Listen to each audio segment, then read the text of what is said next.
VPC 피어링과 엔드포인트 완벽 가이드에 오신 것을 환영합니다. 이 강의에서는 AWS에서 VPC 간 안전한 통신을 구성하는 방법과 AWS 서비스에 프라이빗하게 접근하는 방법을 실무 중심으로 배워봅니다. 네트워크 보안의 핵심 개념을 쉽게 이해할 수 있도록 구성했습니다. 오늘 배울 내용을 살펴보겠습니다. 먼저 VPC 피어링의 개념과 필요성을 이해하고 피어링 연결을 직접 생성해봅니다. 그 다음 라우팅 설정과 보안 그룹 구성을 배웁니다. 후반부에서는 VPC 엔드포인트의 개념을 배우고 게이트웨이 엔드포인트와 인터페이스 엔드포인트를 실습합니다. 마지막으로 실전 아키텍처 구성과 비용 최적화 전략, 그리고 트러블 슈팅 방법을 다룹니다. VPC 피어링은 두 VPC 간의 프라이빗 네트워크 연결을 만드는 AWS 서비스입니다. 인터넷 게이트웨이나 VPN 장비 없이도 안전하게 리소스를 공유할 수 있습니다. AWS의 내부 네트워크를 사용하므로 인터넷에 노출되지 않고 같은 리전은 물론 다른 리전, 심지어 다른 AWS 계정 간에도 연결이 가능합니다. 가장 큰 장점은 프라이빗한 통신 환경을 제공한다는 점입니다.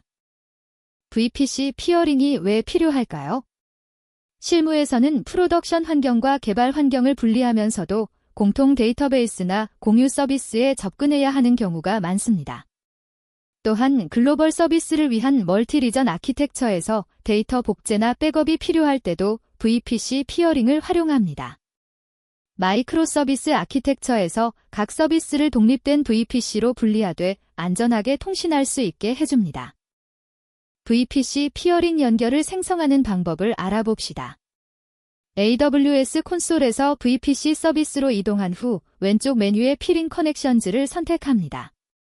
Create 피링 커넥션 버튼을 클릭하고 요청자 VPC와 수락자 VPC를 지정합니다. 같은 리전에 있는 VPC를 연결할 수도 있고 다른 리전이나 다른 AWS 계정의 VPC와도 연결할 수 있습니다. 주의할 점은 두 VPC의 CIDR 블록이 중복되면 안 된다는 것입니다. CLI를 통해 VPC 피어링 연결을 생성하는 예제를 살펴보겠습니다. Create VPC Peering Connection 명령어를 사용하며 요청자 VPC의 ID와 수락자 VPC의 ID를 지정합니다. 다른 리전에 있는 VPC와 연결할 때는 피어 리전 옵션을 추가합니다. 연결 요청이 생성되면 수락자 측에서 Accept VPC Peering Connection 명령어로 연결을 수락해야 합니다. 수락이 완료되면 피어링 연결이 액티브 상태가 됩니다. 피어링 연결만 생성한다고 해서 바로 통신이 되는 것은 아닙니다. 각 VPC의 라우팅 테이블에 상대방 VPC로 가는 경로를 추가해야 합니다. 목적지는 상대방 VPC의 CIDR 블록이고 타겟은 생성한 피어링 연결 ID입니다. 중요한 점은 양방향으로 라우팅 규칙을 추가해야 한다는 것입니다. VPC-A에서 VPC-B로만 규칙을 추가하면 단방향 통신만 가능합니다. 또한 각 서브넷이 어느 라우팅 테이블을 사용하는지 확인하고 필요한 모든 라우팅 테이블에 규칙을 추가해야 합니다. 라우팅 규칙을 추가하는 CLI 예제입니다. VPC-A의 라우팅 테이블에 VPC-B의 CIDR 블록으로 가는 경로를 추가합니다. 데스터네이션 사이서 블락에 상대방 VPC의 CIDR을 지정하고 VPC 피링 커넥션 ID에 피어링 연결 ID를 지정합니다. 반대로 VPC-B의 라우팅 테이블에도 VPC-A의 CIDR 블록으로 가는 경로를 추가해야 합니다. 이렇게 양방향 라우팅 규칙을 설정해야 완전한 통신이 가능합니다. 라우팅이 설정되어도 보안 그룹에서 허용하지 않으면 통신할 수 없습니다. 이 시 이 인스턴스나 RDS 같은 리소스의 보안 그룹 인바운드 규칙에 상대방 VPC의 CIDR 블록을 소스로 추가해야 합니다. 또는 더 세밀하게 상대방 VPC의 특정 보안 그룹을 소스로 지정할 수도 있습니다. 보안을 위해 필요한 포트와 프로토콜만 최소한으로 허용하는 것이 좋습니다. 예를 들어 데이터베이스 접근이 필요하다면 3306 포트만 허용하고 모든 포트를 열어두지 않도록 합니다. 이제 VPC 엔드포인트에 대해 알아보겠습니다. VPC 엔드포인트는 인터넷 게이트웨이나 NAT 게이트웨이 없이도 AWS 서비스에 프라이빗하게 접근할 수 있게 해주는 기능입니다. S3, DynamoDB, EC2, 클라우드아치 같은 AWS 서비스를 VPC 내부에서만 안전하게 사용할 수 있습니다. 엔드포인트에는 두 가지 타입이 있는데 게이트웨이 엔드포인트와 인터페이스 엔드포인트입니다. 각각의 특징과 사용법을 자세히 알아보겠습니다. 게이트웨이 엔드포인트는 S3와 DynamoDB 전용입니다. 가장 큰 장점은 완전히 무료라는 것입니다. 엔드포인트를 생성하면 라우팅 테이블에 자동으로 경로가 추가되어 S3나 DynamoDB로 가는 트래픽이 AWS 내부 네트워크를 통해 프라이빗하게 전달됩니다. 인터넷 게이트웨이나 NAT 게이트웨이를 거치지 않으므로 보안성이 높고 비용도 절감됩니다. S3를 사용하는 모든 VPC에는 반드시 게이트웨이 엔드포인트를 생성하는 것을 권장합니다. 게이트웨이 엔드포인트를 생성하는 CLI 예제를 살펴보겠습니다. Create VPC 엔드포인트 명령어를 사용하며 서비스 이름은 com/AWS 다음에 리전과 S3를 붙입니다. 루트 테이블 IDS 옵션으로 엔드포인트를 연결할 라우팅 테이블을 지정합니다. 여러 라우팅 테이블을 한 번에 지정할 수 있습니다. 선택사항으로 엔드포인트 정책을 설정하여 어떤 S3 버킷에 접근할 수 있는지, 어떤 작업을 수행할 수 있는지 세밀하게 제어할 수 있습니다. 인터페이스 엔드포인트는 대부분의 AWS 서비스를 지원합니다.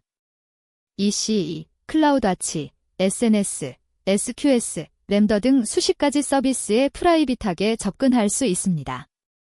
인터페이스 엔드포인트는 ENI, 즉 일래스틱 네트워크 인터페이스를 VPC 내부에 생성하여 프라이빗 IP 주소를 할당합니다.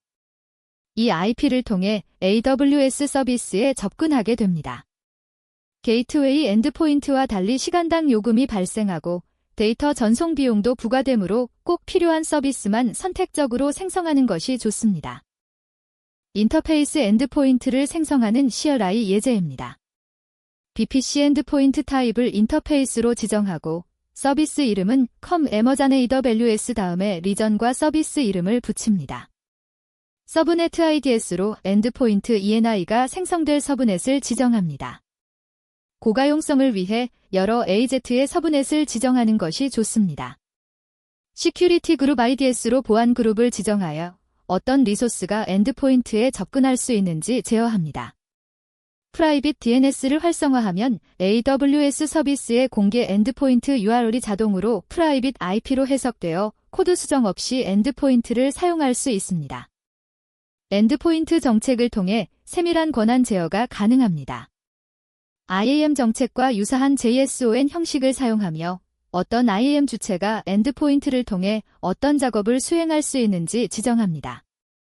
예를 들어 S3 엔드포인트 정책으로 특정 버킷에만 접근하도록 제한하거나 읽기 전용으로 제한할 수 있습니다. 엔드포인트 정책은 IAM 정책과 함께 평가되므로 두 정책 모두에서 허용해야 작업이 가능합니다. S3 엔드포인트 정책 예제를 살펴보겠습니다. 이펙트를 allow로 설정하고 프린서펠은 모든 주체를 의미하는 별표를 사용합니다. 액션에는 허용할 S3 작업을 배열로 나열합니다. 여기서는 getObject와 putObject만 허용했습니다. 리소어스에는 접근을 허용할 S3 버킷의 ARN을 지정합니다. 이 예제에서는 마이버킷과 마이백업버킷 두 개의 버킷에만 접근할 수 있도록 제한했습니다. 슬래시 별표를 붙여서 버킷 내의 모든 객체를 의미합니다. 실전 아키텍처를 구성해 봅시다. 일반적으로 프로덕션 VPC와 개발 VPC를 피어링으로 연결하고 각 VPC에서 AWS 서비스에 접근할 때는 엔드포인트를 사용합니다. S3와 DynamoDB는 무료인 게이트웨이 엔드포인트를 사용하고 다른 AWS 서비스는 필요에 따라 인터페이스 엔드포인트를 생성합니다. 이렇게 하면 모든 트래픽이 AWS 내부 네트워크를 통해 전달되어 보안성이 높고 NAT 게이트웨이 비용도 절감할 수 있습니다. 비용 최적화 전략을 정리하겠습니다. 첫째, 게이트웨이 엔드포인트는 무료이므로 S3와 DynamoDB는 반드시 게이트웨이 엔드포인트를 사용하세요. 둘째, 인터페이스 엔드포인트는 시간당 요금이 발생하므로 필요한 서비스만 선택적으로 생성하고 사용하지 않는 엔드포인트는 즉시 삭제합니다. 셋째, 인터페이스 엔드포인트를 멀티 AZ에 배치하면 각 AZ마다 시간당 요금이 부과되므로 고가용성이 꼭 필요한 경우가 아니라면 단일 AZ에 생성하는 것도 고려해보세요. 트러블 슈팅 방법을 알아봅시다. 피어링 연결이 안 될 때는 다음 순서로 확인합니다.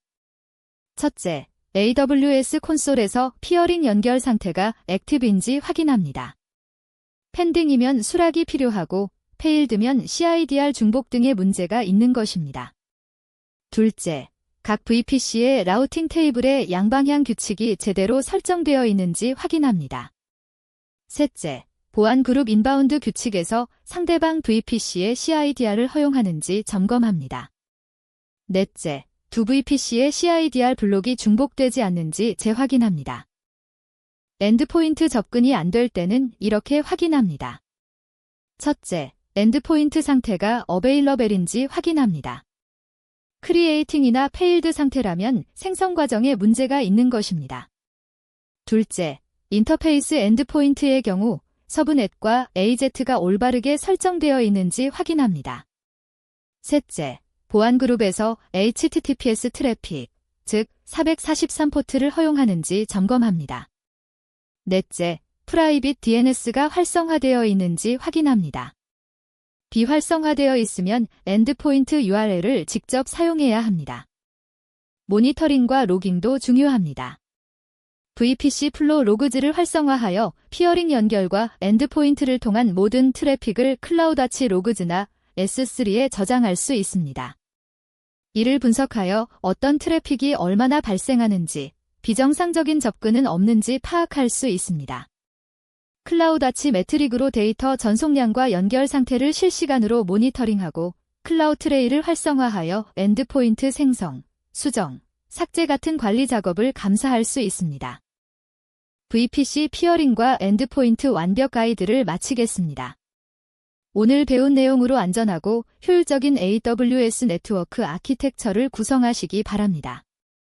피어링으로 VPC를 연결하고 게이트웨이와 인터페이스 엔드포인트를 적절히 활용하여 보안성을 높이고 비용을 최적화하세요. 더 자세한 내용은 www.codedeck.kr에서 확인할 수 있습니다. 감사합니다.